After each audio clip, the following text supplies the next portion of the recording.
Hello friends, welcome to KBS PRT science syllabus. आज के syllabus में हम लोग डिस्कस करने वाले हैं अपने पार्ट 3 के बारे में। इसके पहले मैंने आपको force and law of motion के दो पार्ट्स दे पढ़ा चुका हूं मैं, और मैं आपको वो दोनों पार्ट्स बहुत अच्छे से विथ एक्सरसाइज कंप्लीट कराया हूं। सो आप जरूर से जरूर उन दोनों पार्ट्स को देखिएगा। एंड साथ ही साथ आपको जैसे ही आप वीडियो देख रहे हो, वीडियो पे जब आप क्लिक करोगे, उसकी स्क्रीन पर क्लिक करोगे तो आपको ऊपर आई बटन दिखेगा।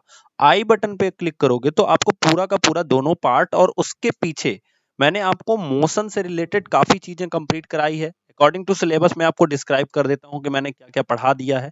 इसके पीछे मैंने मोशन पढ़ा दिया है, displacement, velocity, uniform and non uniform motion along a straight line पढ़ाया है, acceleration, distance and time velocity ये भी पढ़ाया है, idea of uniform circular motion, यहाँ तक मैंने आपको मोशन वाले चैप्टर में, जिसमें ये पूरा सिलेबस आपको जहां तक मैंने बताया है, ये पूरा सिलेबस आपको पिछले तीन वीडियो में, इसके पहले वाले तीन वीडियो में जिसमें केवल मोशन का डिस्कशन किया गया है, वहां पे आपको मिल जाएगा। ठीक है। टोटल साइंस के आप मान के चलो, सिलेबस से लेकर के अभी तक के टोटल 7 वीडियो हो चुके हैं। तो वो उन 7 वीडियो को आप देखो, आपका पूरा साइंस यहाँ तक का कंप्लीट हो जाएगा। यहाँ तक का आपका सिर्फ 2 पार्ट बचेगा फिजिक्स में, जिसको मैं अगले 2 वीडियो में, या कोशिश करूंगा कि मैं इसको 2 से 3 वीडियो में पूरा का पूरा खत्म कर दूं। आपका फिजिक्स खत्म हो जाएगा, देन हम पढ़ेंगे अपनी केमिस्ट्री के बारे में, और केमिस्ट्री खत्म होने के बाद फिर हम अपनी बायोलॉजी के बारे में बहुत अच्छे से पढ़ेंगे, जो कि मैं इसमें 6 to 12 लेवल की सारी चीजों को इंक्लूड करूंगा। इसलिए थोड़ा सा लेट पढ़ेंगे और काफी अच्छे से पढ़ेंगे। ठीक है, स्टार्ट करते हैं आज का सेशन। तो मैंने आपको पिछले वीडियो में डिस्कस कर दिया था कि मैंने आपको बताया था गति का पहला नियम क्या होता है, फर्स्ट लॉ ऑफ मोशन मैंने आपको समझाया था। ठीक है, फर्स्ट लॉ ऑफ मोशन मतलब अगर कोई भी चीज अगर रेस्ट पोजीशन में है, यानी विरामावस्था में है, तो वो उसी पोजीशन में रहना चाहेगी, या अगर मोशन में है तो वो उसी पोजीशन में रहना चाहेगी, जब तक कि उस पर कोई बाह्य बल या एक्सटर्नल फोर्स ना लगाया जाए। ठीक है।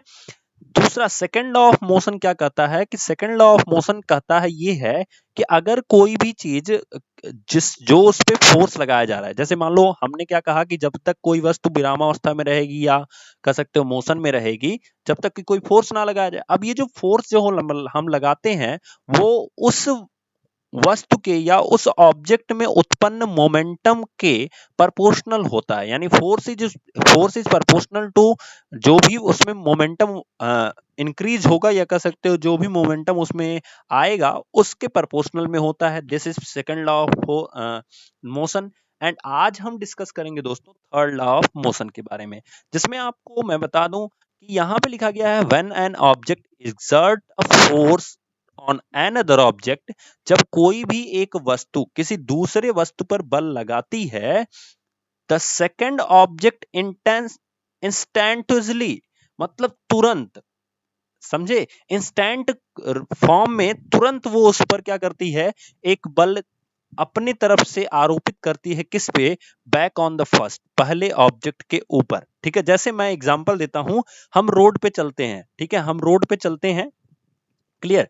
जब हम रोड पे चल रहे होते हैं, उस समय क्या होता है कि हम अपने पैर से किस पे बल लगाते हैं? पृथ्वी पर बल लगाते हैं, और वो जो जमीन होती है या धरती होती है, वो हमारे ऊपर बल लगाती है, जिसकी वजह से हम आगे चल पाते हैं या हम ढकेल पाते हैं। ठीक है, तो इसी तरह से कहा जाता है, इसे इसे एक्शन एंड रिएक्शन फोर्स भी कहा जाता है। याद रखिएगा, इसे क्या कहा जाता है? एक्शन एंड रिएक्शन फोर्स के नाम से भी जाना जाता है, ये आपको ध्यान रखना है। ठीक है, अब आगे देखते हैं कि these two forces are always equal। Notable point यहाँ पे ये है कि आपके केबीएस में ये पूछ सकता है कि क्या एक्शन और रिएक्शन जो फोर्स होते हैं वो हमेशा इक्वल होते हैं।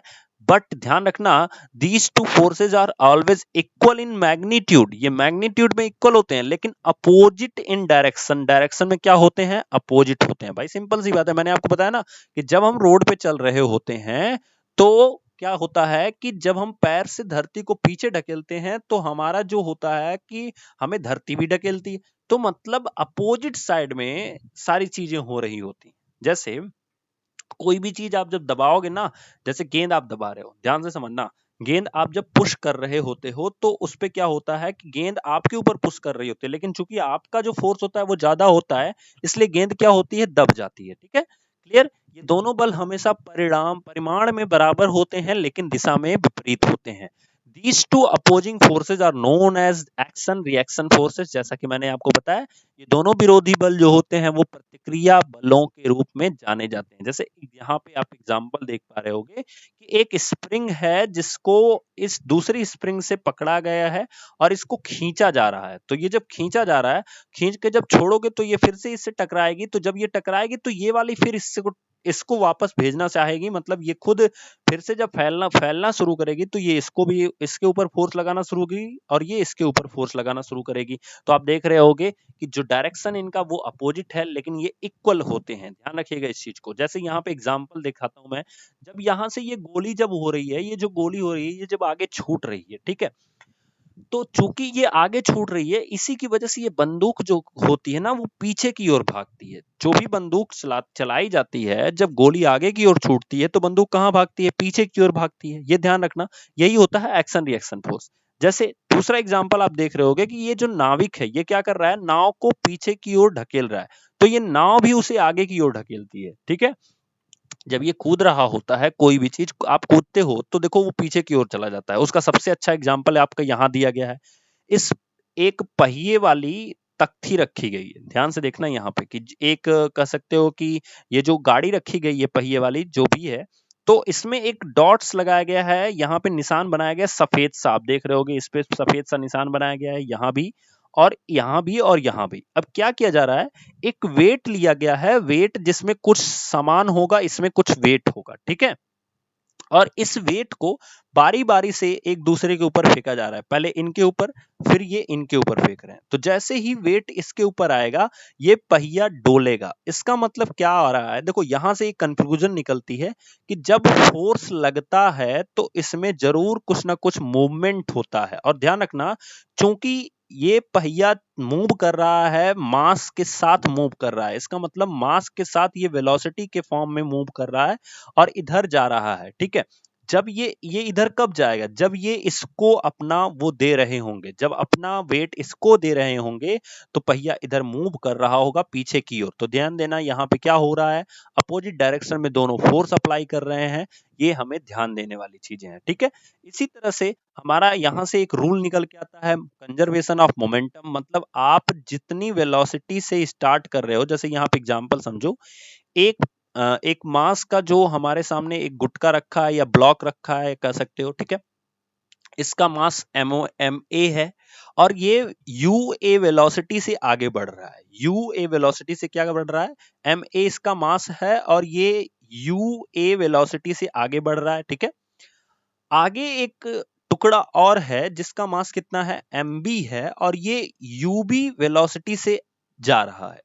एक समय बाद ये दोनों एक दूसरे से टकरा जाते हैं, तो इस पे जो ए वाला है वो फोर्स लगाता है इधर की तरफ और जो बी वाला है वो फोर्स लगाता है इधर की तरफ। टकराने के बाद क्या होता है कि एम ए जो है वो वी ए वेलोसिटी से चलना शुरू करता है। बहुत सीधी भाषा में मैं बताऊं कि एम ए का पहला प्रारंभिक वेग इतना था और अंतिम वेग इतना हो गया, ठीक है। एम बी का प्रारंभिक वेग इतना था, अंतिम वेग इतना हो गया। तो जो लॉ ऑफ कंजर्वेशन यहां से बनेगा वो बनेगा M A into U A plus M B into U B is equals to M A into V A. ध्यान देना, M A into V A plus M B into V B बनेगा इसका जो कंजर्वेशन ऑफ मोमेंटम होगा, ठीक है। ध्यान दे आई। तो इसी तरह से मैंने आपको लिखा है सीधी भाषा में कि जितनी स्पीड से वो स्टार्ट कर रहा है उतनी स्पीड से वो अंत भी करता है या स्टॉप भी करता है, ठीक है, या वो रुकता है, ठीक है। ध्यान समझ में आई बात? आगे देखते हैं संवेग संरक्षण का नियम कहाँ कहाँ लागू होता है। बहुत इंपॉर्टेंट है, ध्यान से सुनिएगा। जितने इंग्लिश वाले हैं ना वो कन्वर्ट कर लेंगे, इतना तो इंग्लिश उन्हें हिंदी, चूंकि हिंदुस्तान में रहते हैं तो उन्हें हिंदी तो आती ही होगी। संरक्षण के समस्त नियमों जैसे संवेग, ऊर्जा, कोणीय संवेग, आवेश, देखो यहाँ पे ध्यान देना, चार ही चीज दिए गए हैं संरक्षण के नियमों में। आदि के संरक्षण को भौतिक में मौलिक नियम माना जाता है। ये जितने चीजें हैं, संवेग हो गया, ऊर्जा हो गया, कोणीय संवेग, आवेश, इनके संरक्षण को भौतिक में क्या माना जाता है? मौलिक नियम माना जाता है। ये सभी संरक्षण नियम प्रायोगिक परीक्षणों पर आधारित होते हैं। मतलब इनका प्रयोग के आधार पर बताया गया है कि ये संरक्षण करते हैं। संरक्षण का मतलब क्या होता है? ध्यान ध्यान देना, कंजर्वेशन का मतलब क्या होता है कि जो चीज आप यूज कर रहे हो वो खत्म ना हो। जैसे मान लो हमने एनर्जी यूज किया, ठीक है, मान लो हमने एनर्जी यूज किया, एलपीजी से हमने एनर्जी क्या कर लिया, यूज कर लिया, ठीक है। अब एलपीजी से जो हमने एनर्जी यूज की है वो किस रूप में स्टोर हो गई है, वो हमारे खाने पकाने में स्टोर हो गई। वो खाना पकाने की जो एनर्जी है, प्रोसेस ऑफ एनर्जी देखना, एलपीजी से कहां हो गया, एलपीजी से फूड में आ गई, फूड में पकाने के लिए आ गई। फूड को किसने खाया, आदमी ने खाया। आदमी के पास क्या आई, एनर्जी आई, ठीक है। और उस एनर्जी के थ्रू आदमी ने क्या किया, वर्क किया, और उस वर्क के थ्रू कुछ उसे प्रोड्यूस हुआ होगा, और उस प्रोड्यूस होने के साथ साथ कुछ ना कुछ चीजें और उसे मिले होंगी। मतलब ये एनर्जी कहीं ना कहीं खत्म नहीं हो रही है, ये चलती जा रही है, ठीक है। और ध्यान देना, अब यहाँ पे जो हमारा कह सकते हो कि एक्स्ट्रा चीजें आती हैं, जैसे जो भी अपशिष्ट आते हैं, मानव के अपशिष्ट जो होते हैं, वो क्या होते हैं, वो जो हमारी कह सकते हो जो हमारा अर्थ होता है, इसको ये सब पावर देते हैं, यानी एनर्जी देते हैं। तो हम आगे जब एनर्जी के बारे तक आ गए तो हम आगे वाले चैप्टर में वर्क भी पढ़ेंगे, हम प्रोड्यूस भी पढ़ेंगे, प्रोड्यूस होने से हमारी पावर कितनी जनरेट हो रही है इसके बारे में भी पढ़ेंगे। यानी आगे की ये चैप्टर्स हमें पढ़ने होंगे, ठीक है। चूंकि हम मोमेंटम से चलते चलते फोर्स पे आए हैं, फोर्स से चलते चलते हम एनर्जी पे पहुंच गए, एनर्जी से चलते चलते हम पावर तक जाएंगे। तो इसी तरह से लिखा गया है कि संवेग ऊर्जा और कोणीय संवेग आवेश आदि जो हैं वो संरक्षण के नियम के अंतर्गत आते हैं। यह स्मरण रखना आवश्यक कि संरक्षण के नियमों को प्रमाणित नहीं किया जा सकता, ध्यान रखना, इनको कभी भी प्रमाणित नहीं किया जा सकता, इन्हें प्रयोगों के द्वारा सत्यापित या खंडित किया जा सकता है, ठीक है। किसी भी संरक्षण नियम के अनुकूल प्रयोग के परिणाम उस नियम को सत्यापित तो करते हैं लेकिन उनको सिद्ध नहीं करते हैं। दूसरी ओर यदि एक ही प्रयोग के परिणाम इन नियमों के विरुद्ध हो तो यह संरक्षण को खंडित करने के लिए पर्याप्त होगा, ठीक है। आगे दिया गया है द मोस्ट इंपॉर्टेंट थिंग, संवेग संरक्षण का नियम विभिन्न प्रकार के निरीक्षणों एवं प्रयोगों के पश्चात निगमित किया गया है, यानी उसको प्रोड्यूस किया गया है, ठीक है। इस नियम को लगभग 3 शताब्दी पूर्व प्रतिपादित किया गया था। इस नियम को खंडित कर सकने वाली किसी स्थिति का अभी तक कोई अनुभव ज्ञात नहीं है। यानी कि अगर इस लॉ ऑफ कंजर्वेशन को कोई खत्म करने वाली फिर से प्रोसेस हमें मिल जाएगी तो हम इसको खत्म कर सकते हैं, ठीक है। इसलिए अभी तक कोई ऐसी परिस्थिति नहीं ज्ञात हुई है जो इस लॉ ऑफ कंजर्वेशन को खत्म कर सके। दैनिक विभिन्न दैनिक अनुभवों के को संवेग संरक्षण के नियम के आधार पर स्पष्ट किया जा सकता है। अब हम कुछ एक्सरसाइज लगाते हैं दोस्तों, बहुत सिंपल सिंपल सी एक्सरसाइज है। अब ये एक्सरसाइजेज जितने, वो लॉ ऑफ कंजर्वेशन जिसमें हमने आपको बताया था MAUA is equals to MAUV, इस तरह से बताया था, VA। तो इस तरह से इसके ऊपर डिपेंड करेंगे सारी एक्सरसाइजेज। जैसे यहाँ पे देखो 2 किलोग्राम का एक पिस्टल है जिसमें 20 ग्राम की द्रव्यमान की गोली है। देखो यहाँ पे M1 जो है वो हमारा कितना हो गया, 2 kg का, सिंपल सा। M2 जो है यानी गोली का जो द्रव्यमान हो गया वो कितना हो गया, 20 ग्राम का, ठीक है। अच्छा, अब क्या हो रहा है कि जो द्रव्यमान की एक गोली है वो 150 मीटर पर सेकंड के स्पीड से, तो गोली जो है वो स्पीड से चल रही है ना, यानी जो गोली है वो कितने U से स्टार्ट हो रही है, U इसका कितना है, U2 आप लिख सकते हो, तो 150 मीटर पर सेकंड, ठीक है, छोड़ी जाती है। पिस्टल के पीछे हटने के वेग का परिकलन कीजिए, तो आपकी जो जो पिस्टल है वो कितने स्पीड से पीछे हटेगी इसका आपको मान बताना है। तो सिंपल सा, बहुत सिंपल सा दिख रहा है, यहाँ पे हम लिखेंगे M1U1 बराबर कितना होगा, M2U2। बस ध्यान ये देना है दोस्तों कि चूंकि एमकेएस सिस्टम का मतलब ये होता है कि मीटर, किलोग्राम और सेकंड, यहाँ पे ग्राम दिया गया है तो इसको आप किलोग्राम में बदल दो, तो ये हो जाएगा 20/1000। यहाँ से जीरो कैंसिल, 2 से काटोगे 2 एक कम 2, और ये 50 हो जाएगा, 1/50, यानी 1/50 kg इसका आंसर आएगा। केजी में अगर हम चेंज करेंगे, अब पुट द वैल्यू, तो यहाँ पे 2 किलोग्राम है तो यहाँ पे 2 रहने ही दो। U1 की वैल्यू हमें फाइंड आउट करनी है, M2 की वैल्यू 1/50 मिली है, एंड टोटल U2 की वैल्यू 150 मिली है। इसको कैंसिल करोगे तो 3 हो जाएगा। अब देखो यहाँ 2 मल्टीप्लाई कर रहा है, इधर आएगा तो डिवाइड करेगा, then U1 is equals to 3/2 is equals to 1.5 metre per second, ठीक है। देखो गोली 150 मीटर पर सेकंड की स्पीड से आगे जाएगी, लेकिन जो बंदूक है वो 1.5 मीटर 1 सेकंड में पीछे जा सकती है। क्लियर?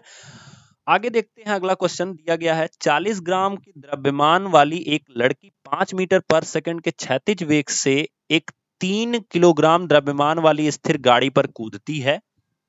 अब जब देखोगे बुक्स ना, तो उसमें एक गाड़ी बनाई गई है, जैसे जिसमें पैडल नीचे पहिए नहीं लगे होते हैं, इस तरह की गाड़ी बनाई गई है जिसपे वो क्या करती है, कूदती है। कोई लड़की है जिसका वेट कितना है, 40 किलोग्राम है। तो अगर हम लड़की का वेट देखेंगे यम1, जिसे हम लड़की का वेट देखेंगे, ठीक है, लड़की का वेट देखेंगे तो वो कितना है, 40 केजी है। और जो हमारी वैन है इसको हम यम2 से रिप्रेजेंट करते हैं और इसका वेट कितना है, 3 किलोग्राम है। क्लियर? अब ध्यान देना, और ये जो लड़की है इसकी स्पीड कितनी है, ध्यान देना, शुरू शुरू में इसकी स्पीड कितनी है लड़की की, तो लड़की की शुरू शुरू में स्पीड जो है u1 जो है वो 5 मीटर पर सेकंड है। कूदती है, गाड़ी के पहिए घर्षण रहित हैं, जो गाड़ी के पहिए हैं उनका घर्षण से वैल्यू नहीं है। इसका मतलब ये होता है कि आपको घर्षण के ऊपर ध्यान नहीं देना होता है, ठीक है। A girl of mass 40 kg jumps with a horizontal velocity of 5 metre per second on onto a stationary cart with frictionless wheels. The mass of the cart is 3 kg. जो मास है उस गाड़ी का वो कितना है, 3 kg है। What is her velocity as the cart start moving? जब वो कार्ट चलना शुरू करेगा तब उसका वेग कितना होगा, ये हमें पता करना है, ठीक है। ध्यान दीजिएगा इस चीज के बारे में, जब वो कार्ट चलना शुरू करेगा तब उसका वेग कितना होगा, ये हमें पता करना है, ठीक है। आगे देखते हैं, तो हमारे पास यहाँ पे अगर हम शुरू में इसका मोमेंटम निकालें, लड़की का जो शुरू में मोमेंटम है वो कितना है, ध्यान से देखिएगा। अब चूंकि जब लड़की इस 3 किलोग्राम के कार्ट पे आएगी, मतलब इस पे जब आएगी तो ये कार्ट ऐसे मूव करना शुरू करेगा, तो वही आपसे वेलोसिटी पूछ रहा है, यानी u2 की वैल्यू आपसे पूछ रहा है। बट ध्यान देना, जब ये इस पे आएगी तो इस गाड़ी का वेट केवल 3 किलोग्राम नहीं रह जाएगा, ये 40 प्लस 3 हो जाएगा, यानी 43 हो जाएगा। तो यही हमें फोकस करना है, इस चीज को ध्यान से समझिएगा। तो इसका मतलब हो जाएगा यम1 और u1 की वैल्यू जब मल्टीप्लाई कराएंगे तो 40 multiply by 5 is equals to, यहाँ पे m2 नहीं लेंगे दोस्तों, यहाँ पे 40 एंड 3, चूंकि लड़की इस पे आ गई है ना, केवल गाड़ी थोड़ी ना मूव हो रही है। अगर ये क्वेश्चन होता कि लड़की इससे टकरा जा रही है तो इसका मतलब सिर्फ गाड़ी मूव होती है, अभी लड़की इस पे कूद जा रही है इसलिए हम दोनों को ऐड करेंगे, तो ये हो जाएगा 43 इंटू वी या v2 जो भी आपका है वो लिख लेते हो आप। तो ये हो जाएगा टोटल का टोटल 200 डिवाइडेड बाई 43, और यही आपके v2 की वैल्यू होगी। जो भी आंसर आएगा 4 पॉइंट, इसको आप जब डिवाइड करोगे तो 4.65 मीटर पर सेकंड आएगा, ठीक है। इस तरह से हमारा ये आंसर हो जाएगा, ध्यान रखिएगा इस चीज को। नेक्स्ट क्वेश्चन दिया गया है, हॉकी की प्रतिद्वंदी टीमों के दो खिलाड़ी गेंद को हिट करने के प्रयास में परस्पर टकरा जाते हैं। वाह जी वाह। लिखा गया है, two hockey players of opposite teams while trying to hit a hockey ball on the ground collide मतलब टकरा जाते हैं या चिपक जाते हैं, इस तरह की बात हो रही है। And immediately became entangled। अब देखो टैंगलेंट का मतलब क्या होता है कि जल्दी से वो क्या करते हैं, परस्पर टकरा जाते हैं तथा आपस में उलझ जाते हैं। उलझ जाते हैं मतलब क्या होता है कि एक दूसरे से इस तरह से उलझ जाते हैं कि वो गिरेंगे। अब वो जब वो गिरेंगे ना तो कभी भी एक डायरेक्शन में नहीं गिरेंगे। आप कभी भी देखना, दो प्लेयर्स अगर टकरा रहे हैं, मान लो एक है तो और दूसरा है, ठीक है, तो जब ये दोनों टकरा रहे हैं ना तो ये कभी भी एक ही तरफ नहीं गिरेंगे, एक इस तरफ गिरेगा एक इस तरफ गिरेगा। कभी भी देखना, आप मैच वैच देखते हो तो वहां पे आप देखना कभी एक इधर गिरेगा और एक क्या होगा, इधर गिरेगा, दोनों अपोजिट डायरेक्शन में। पहले खिलाड़ी का जो द्रव्यमान है वो कितना है, 60 केजी, और वह कितने गति में था, वेग से गति में था, तथा वह 5 मीटर पर सेकंड के वेग से गति में था। तो अगर हम देखेंगे m1 इज इक्वल्स टू कितना आ गया दोस्तों, 60 kg, ठीक है।